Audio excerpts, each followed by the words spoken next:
Hello दोस्तों, ये हम लोगों ने मोशन इन जनरल डिस्कस किया था। अब हम लोग जो बात करेंगे कि उसको स्पेसिफिक कंडीशन में करेंगे, मोशन वन डायमेंशन के लिए, टू डायमेंशन के लिए। ठीक है, तो अलग अलग बात करेंगे। वन डायमेंशन में फिर किस किस तरह का किस क्वेश्चंस होता है, क्या होता है वगैरह हम डिस्कस करते हैं इसमें। ठीक है, तो अब जाएंगे, देख लो मोशन इन वन डायमेंशन।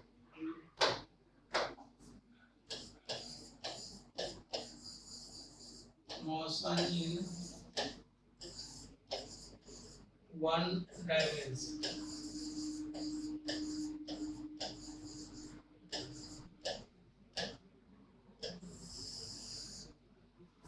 या इसी को हम लोग और बोलते हैं straight line motion.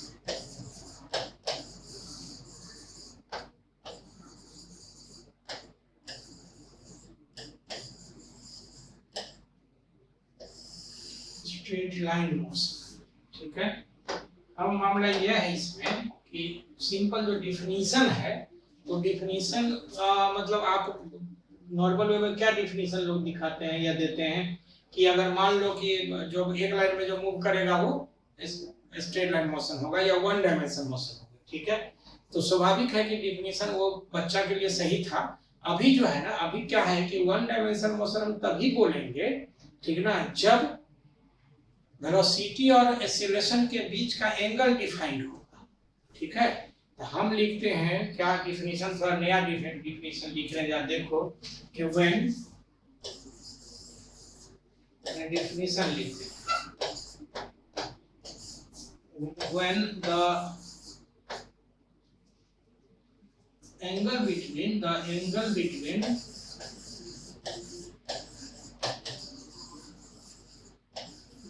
the velocity and acceleration vector and acceleration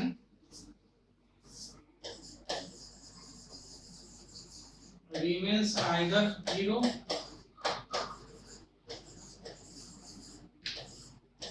or 180 degree. It is known as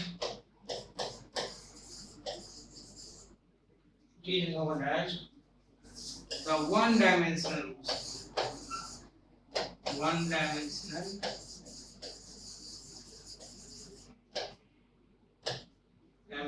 motion. When the angle is 0,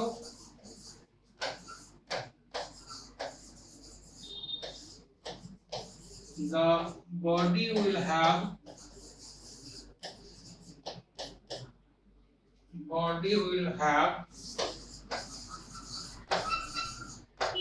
the accelerated one-dimensional motion.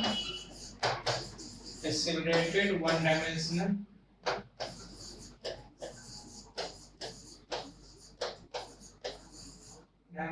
motion. And similarly,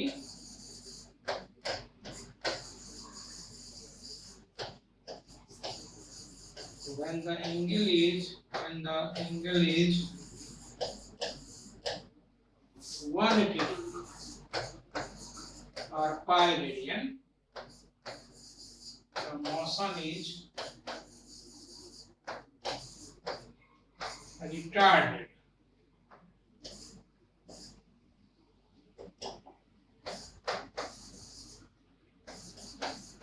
Or decelerated.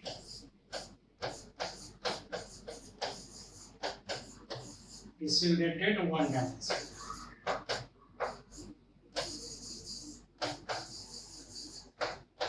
इसको हम लोग अगर आगे बात करना चाहें, मतलब दैट इज करके दिखाते हैं कि अगर मान लो वेलोसिटी इधर ही है और एक्सीलरेशन भी इधर ही है, इस मतलब एंगल इज 0,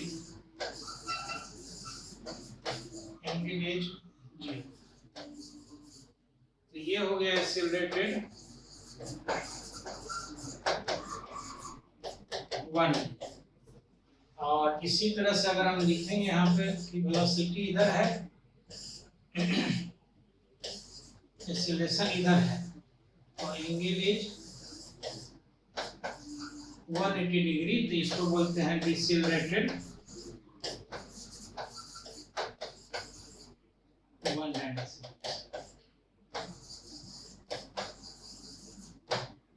डिसेलरेटेड वन डायमेंशन, ठीक है। मतलब ये डिफिनीशन है वन डायमेंशन या स्ट्रेट लाइन मोशन, ठीक है। अब आपको याद होगा वेक्टर में कि हम अगर लिखे थे, आपको याद होगा हम यहाँ पे लिखते हैं from vector addition, from vector addition, जैसे गौर से देखो कि r बराबर हम लिखे थे p प्लस q ऐसा, एंड ये भी लिखे थे कि if angle between p and q is 0, तो उस समय r बराबर ऐसा हो गया था p प्लस q। नाउ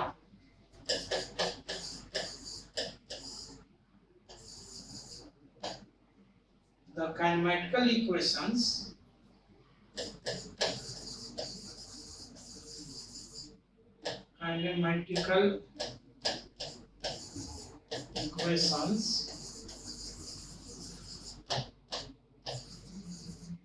और वन डायमेंशन क्या है, तो हम लोग लिखेंगे जैसे v पहले लिखे थे v बराबर u प्लस a, तो ये हो जाएगा दिस इज v बराबर u प्लस a। क्यों? Because angle between v u and a is 0, ठीक है। इसी तरह से अगर हम लोग इसको लिख दें, r बराबर हम लोग लिखे थे r not plus u t plus half a t square, यही इक्वेशन जो आ जाएगा x में लिख सकते हैं, s में लिख सकते हैं, जो लिखना चाहो, x not u t plus half a t square, या ऐसे भी लिख सकते हैं s बराबर u t plus half a t।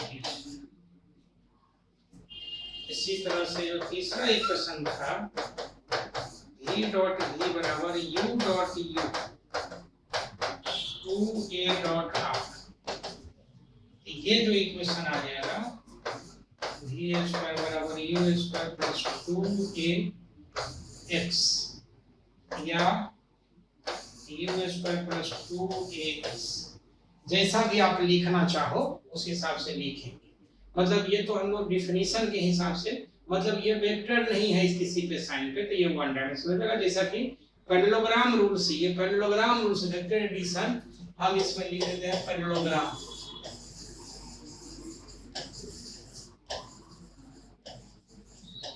या ट्रायंगल रूल, कुछ इस तरह से रूल जो आया था उसके हिसाब से हम लोग बात करना चाह रहे हैं। अब है कि वन डायमेंशन में हम थोड़ा डिफाइन करते हैं डिस्प्लेसमेंट और ठीक है डिस्टेंस, तो हम लोग लिखेंगे displacement and distance.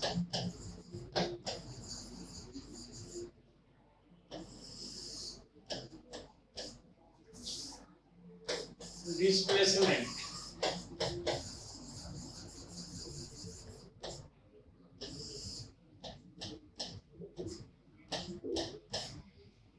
the shortest length between any two points,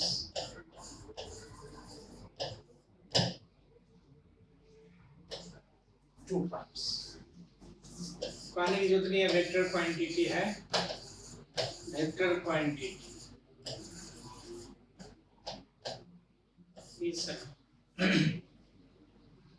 delta x बराबर फाइनल पोजीशन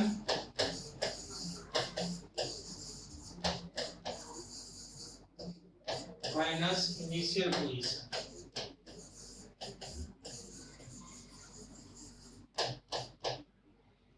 चौथा मे बी पॉजिटिव, नेगेटिव और जीरो। ठीक है, तो डिस्प्लेसमेंट का ये कंडीशन आ जाएगा। ठीक है, इसमें कोई दिक्कत नहीं है। ठीक है, जब भी निकालना होगा तो फाइनल पोजीशन वाले इनिशियल पोजीशन से निकाल लेंगे। वेक्टर क्वांटिटी है, ये पॉजिटिव, नेगेटिव और जीरो कुछ भी हो सकता है। ठीक है, वन डायमेंशन में इसमें कोई दिक्कत नहीं है। हम लोग जो लिखेंगे उसमें डिस्टेंस या देखते हैं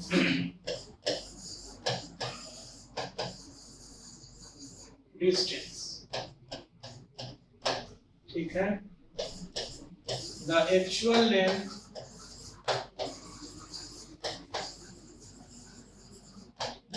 covered by the moving particle, moving particle. ठीक है, ये स्केलर क्वांटिटी है।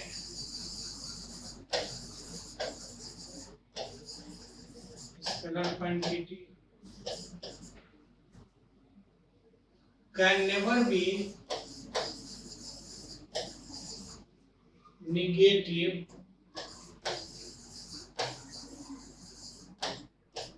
नेगेटिव नहीं हो सकता। if any particle starts moving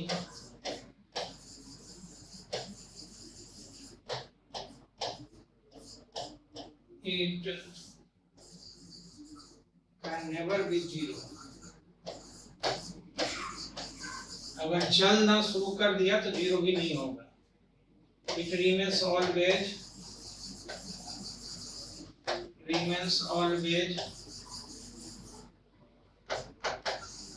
positive। It may be equal to or greater than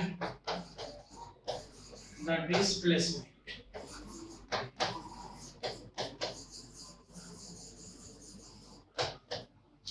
ठीक है, मतलब कहने का ये हो गया कि डिस्टेंस के बारे में हम लोग इतना पॉइंट लिख सकते हैं। ऐसे और भी पॉइंट अगर लिखना चाहें, mathematically it is given by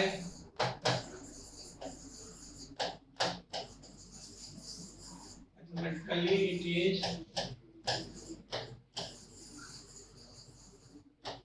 given by s बराबर हम लोग लिखते हैं इंटीग्रेशन ds और ये v का मॉड इनटू dt है। इसका मतलब इंटीग्रेशन ऑफ मॉड फंक्शन, ये integration of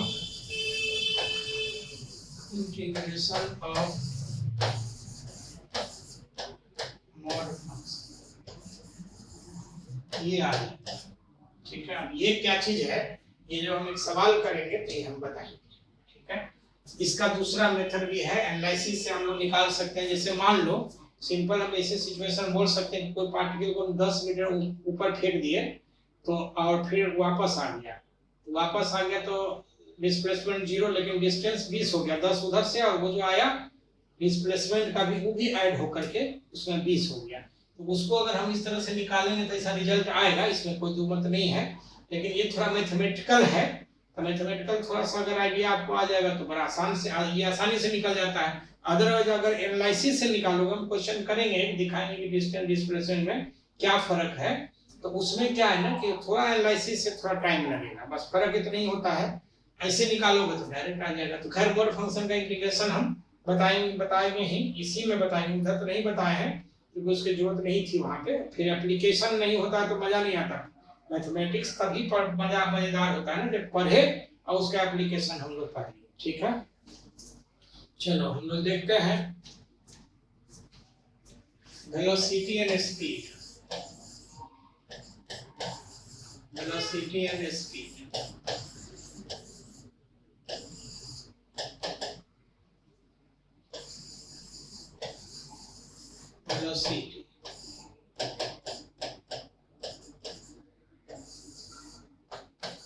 the rate of change of displacement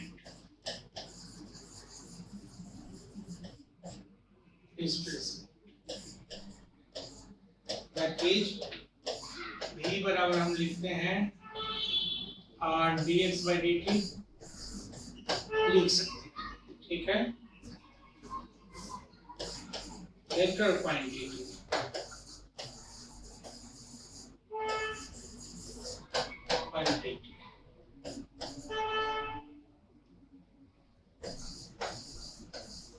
also dx बराबर हम लिखते हैं v गुने dt क्रॉस मल्टीप्लिकेशन से डेल्टा x ये हो जाएगा डिस्प्लेसमेंट और ये हो जाएगा इंटीग्रेशन v गुने dt। डिस्प्लेसमेंट करके अगर लिखते हैं तो इस तरह से हम लोग वेलोसिटी को लिख सकते हैं, ठीक है। Types of velocity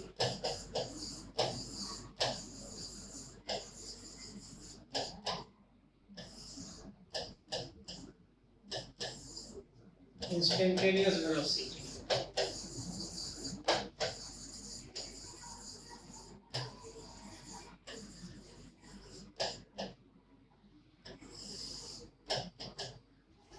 rate of change of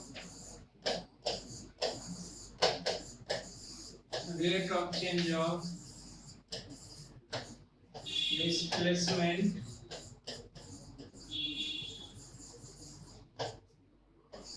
at any moment of time।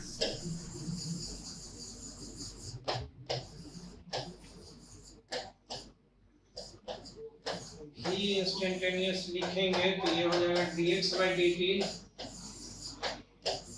at t बराबर t नॉट, ये मोमेंट है,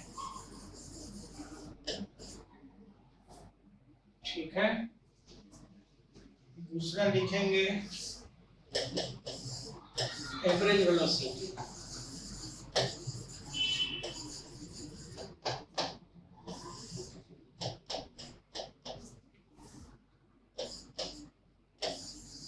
the rate of change of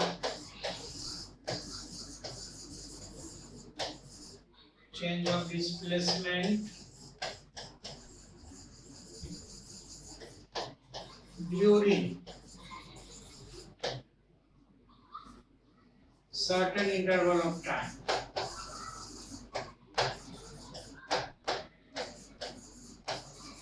interval of time अगर हम इसके लिए बात करेंगे ये लिखते हैं average delta x by delta t net displacement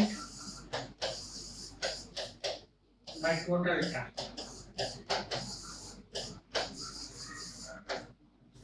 यहाँ this again implies कि v बराबर लिखेंगे v dt by dt का इंटीग्रेशन 0 से t 0 से t, ठीक है। ये एवरेज वेलोसिटी है। अगर मान लो थोड़ा सा और हम लोग बात करना चाहें स्पीड, जरा से देखो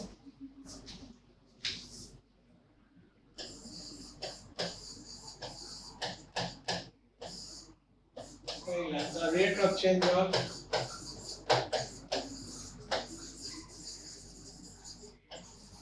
of displacement or distance, distance ds बराबर लिखते हैं ds by dt,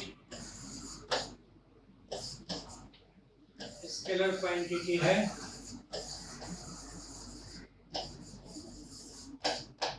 ठीक है। ds बराबर लिखेंगे तो ये हो गया vs Guna dt, this implies the net distance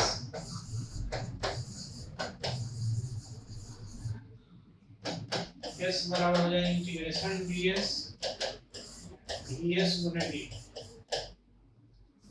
ठीक है।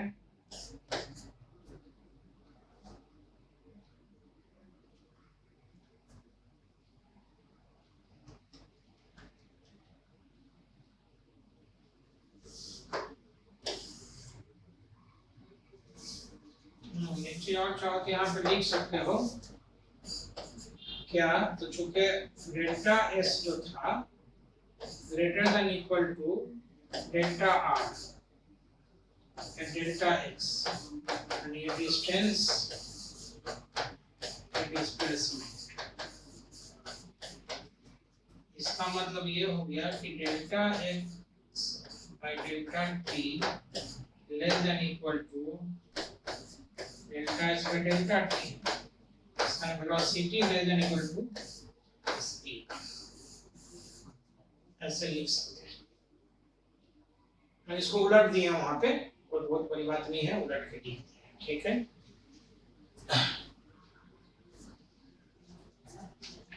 टाइप्स ऑफ स्पीड लिखे हैं,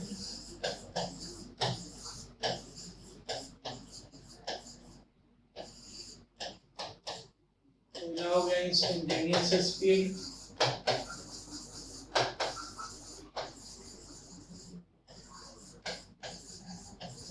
स्पीड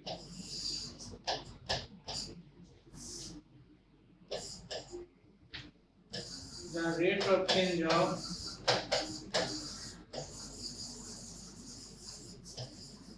of distance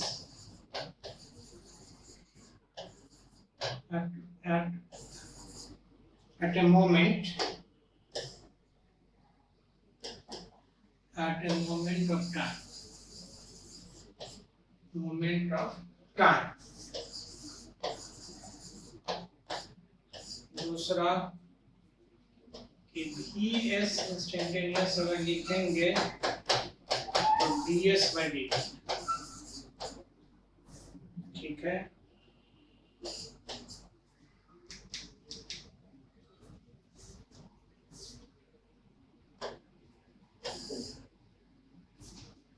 ठीक है, average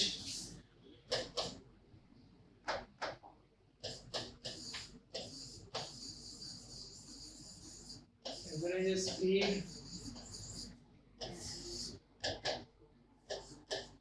the rate of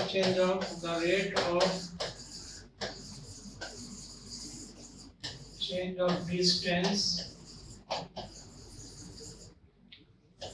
during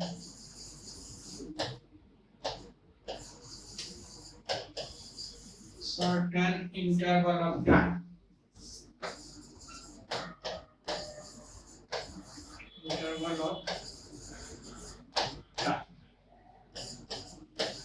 vs लिखेंगे तो ये हो जाएगा delta S by delta T,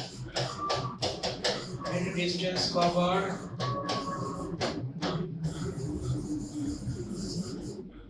बटा टोटल टाइम,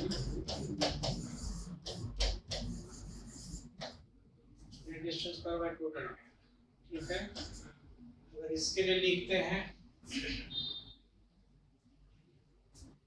vs बराबर नेट डिस्टेंस का मतलब हो गया vs dt by dt max, हम ऐसे भी लिख सकते हैं, और vs एवरेज बराबर v का मॉड dt by a, जो भी टाइम लिमिट होगा 0 से t या जो भी टाइम लिमिट होगा हम उसकी लिख सकते हैं, ठीक है। यहाँ तक किसी को कोई दिक्कत नहीं है, मतलब नट सेल में चूंकि ऑलरेडी हम डिस्कस कर दिए हैं, तो इसको हम लोग नट सेल में बात करना चाह रहे हैं, ठीक है। अब है क्या कि इसमें काइनेमेटिकल इक्वेशंस हम लोग लिखेंगे, काइनेमेटिकल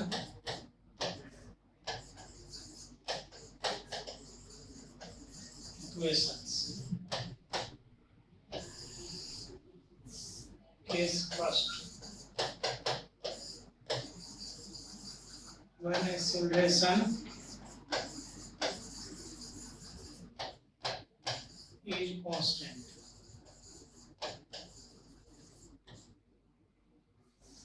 that is, सॉरी इसमें तो एक्सेलरेशन में डिफाइन करना होगा, ठीक है ना। ये एक्सेलरेशन लिखते हैं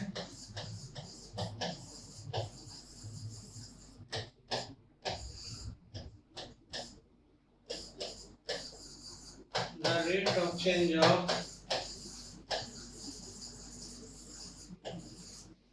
of velocity with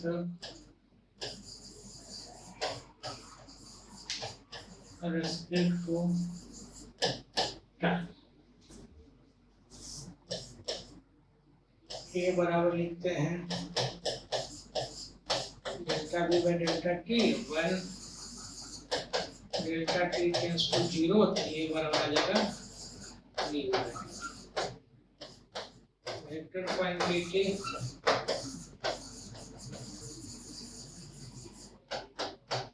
अगर हम लिखते हैं यहाँ से तो dv बराबर a गुणे dt, ठीक है। इस इम्प्लाई तो चेंज इन वेलोसिटी लिखेंगे, change in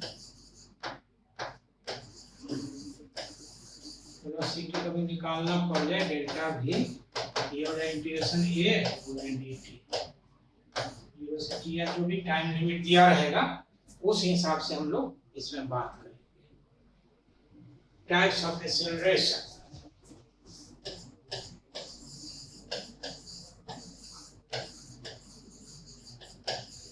types of acceleration. पहला में हो जाएगा ये instantaneous acceleration, the rate of change of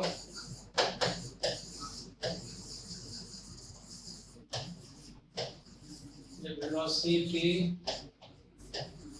at any moment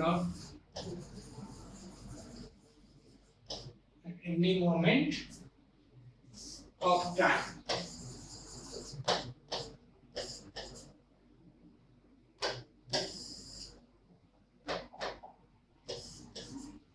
ठीक है, चीज अगर हम a बराबर लिखते हैं a इंस्टेंटेनियस, ये dv by dt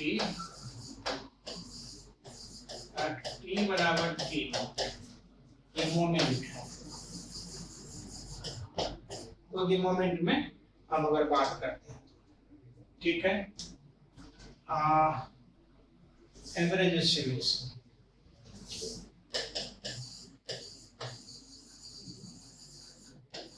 average acceleration, the rate of change of velocity during certain interval of time।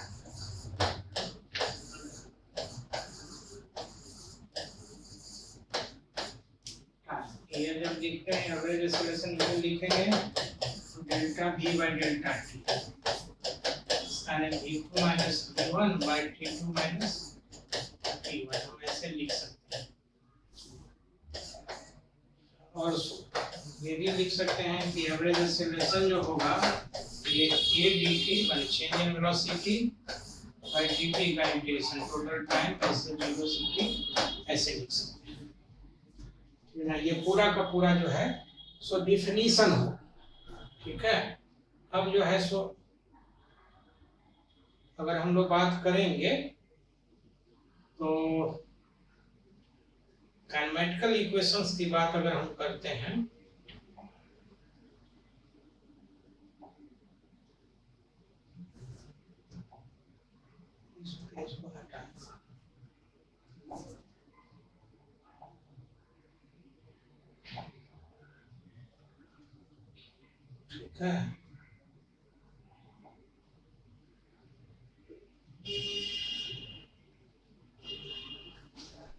लिखेंगे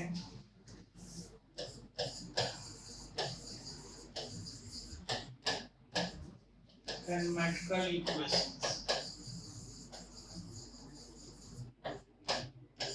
मोशन के लिए मोशन इक्वेशन ऑफ मोशन इसको भी बोलते हैं कई बार, और इक्वेशंस ऑफ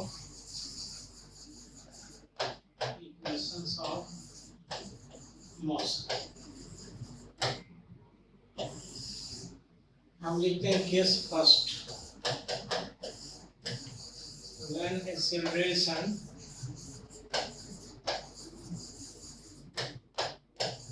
इज कांस्टेंट,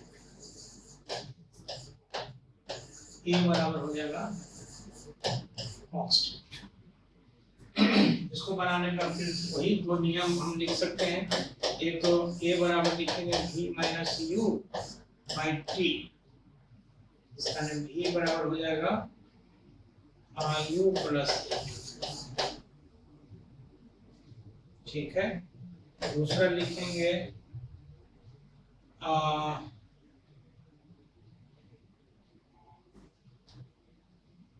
इसी को हम लोग स्क्वायर कर देंगे, या फिर ऐसा भी हम लोग कर सकते हैं, ठीक ना, कि डिस्टेंस के लिए मैंने v बराबर u प्लस ct हम लोग लिखते हैं। इसमें क्या देखो एवरेज मैंने कहने का मतलब कि s बराबर लिखते हैं एवरेज वेलोसिटी जो लिखेंगे, इंटीग्रेशन से बना दो, नो प्रॉब्लम। अगर लिखेंगे हम ऐसे v बराबर dx बाई dt,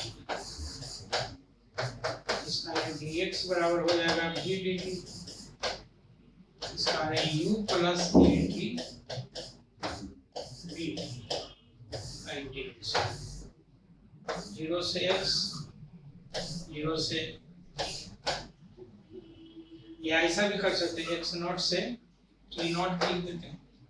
तो ये जो आ जाएगा यहाँ से डिसिंपलाइज, ये x माइनस x नॉट बराबर फिर हो जाएगा ये u t minus t not plus half ये t माइनस t नॉट। और इनिशियल कंडीशन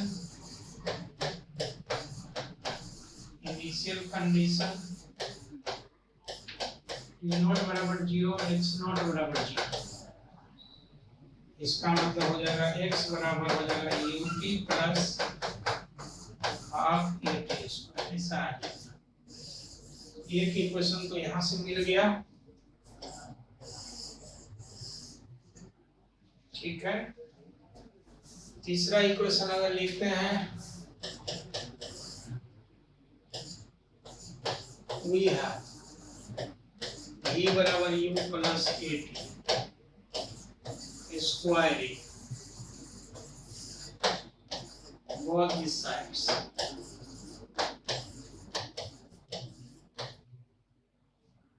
v स्क्वायर बराबर u प्लस at का होल स्क्वायर,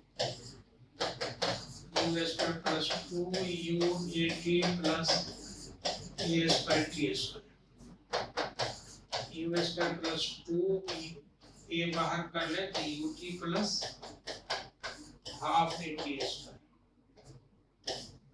इसका मतलब हो जाएगा u square plus 2a x minus x nought, ये भी है।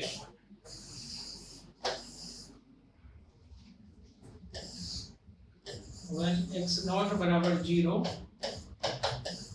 and a particle starts moving, particle starts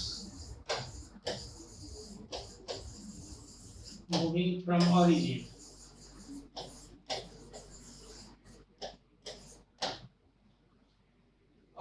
तो ये हो जाएगा, इसका मतलब हो जाएगा v स्क्वायर बराबर u स्क्वायर प्लस 2ax। ये तीसरा इक्वेशन हो गया। लिखते हैं इसको finally,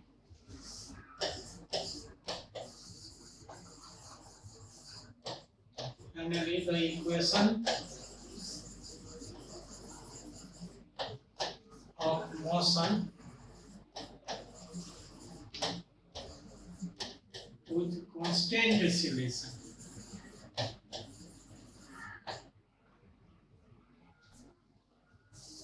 Constant acceleration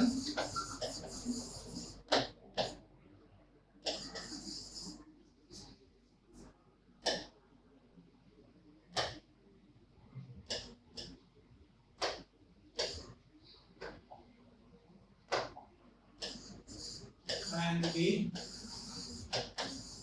given as, पहला आ जाएगा v बराबर u प्लस a t,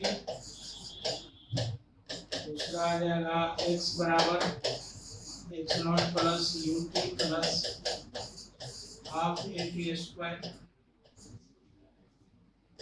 और एक्स माइनस एक्स नॉट, ये डेल्टा एक्स और ये हो जाएगा displacement UT plus half A T square, और तीसरा आ जाएगा किसी भी स्क्वायर बराबर यू स्क्वायर प्लस 2ax या x माइनस एक्स नॉट और v स्क्वायर बराबर u square plus 2ax x not बराबर 4। अब इतना इक्वेशंस आने के बाद हम इस पर जो है सो प्रॉब्लम्स करेंगे, लेकिन उससे पहले ये जो हम लोग डिस्कस कर किए हैं उस पूरे में क्या है कि एक्सेलरेशन हमारा कांस्टेंट है। ऐसा भी हो सकता है कि एक्सेलरेशन वेरिएबल हो, अगर एक्सेलरेशन वेरिएबल होगा तब हम इसको कैसे डिस्कस करते हैं, ये हम माने लो लेवल का ही क्वेश्चंस करेंगे। लो लेवल का मेरा मतलब है कि माने नीट का ऊपर लेवल रहेगा जो अभी पूछ रहा है, जिस तरह से इस साल जो पूछा था उसी लेवल का क्वेश्चन हम लोग कर लेंगे इसमें, उसको हम लोग लो लेवल बोलते हैं, जो आईटी में बहुत लंबा चौड़ा क्वेश्चन रहता है। खैर एनीवे, हम अगर इसके लिए बात करेंगे अगला वीडियो में, कि अगला वीडियो में हम लोग ये बात करेंगे कि व्हेन एक्सेलरेशन इज वेरिएबल तो हम लोग किस तरह से कैसे डिस्कस करते हैं एक्सेलरेशन जो है, ठीक है ना। उसके बाद इसमें बहुत सारा चीज अभी काइनेमेटिक्स का काइनेमेटिकल ग्राफ है, या फिर हम लोग अगर बात करना चाहें तो रिएक्शन टाइम है, बहुत सारा चीजें हैं इसमें, मोशन अंडर ग्रेविटी है, तो सारा चीज हम लोग डिस्कस करेंगे। हमको लगता है कि ये चीज समझ में तो आराम से आया होगा, इसमें कोई दिक्कत नहीं है। आपको पहले वाला वीडियो सब भी समझ में आना चाहिए, उसमें कोई बहुत परेशानी का मामला नहीं है। ठीक है, थैंक यू।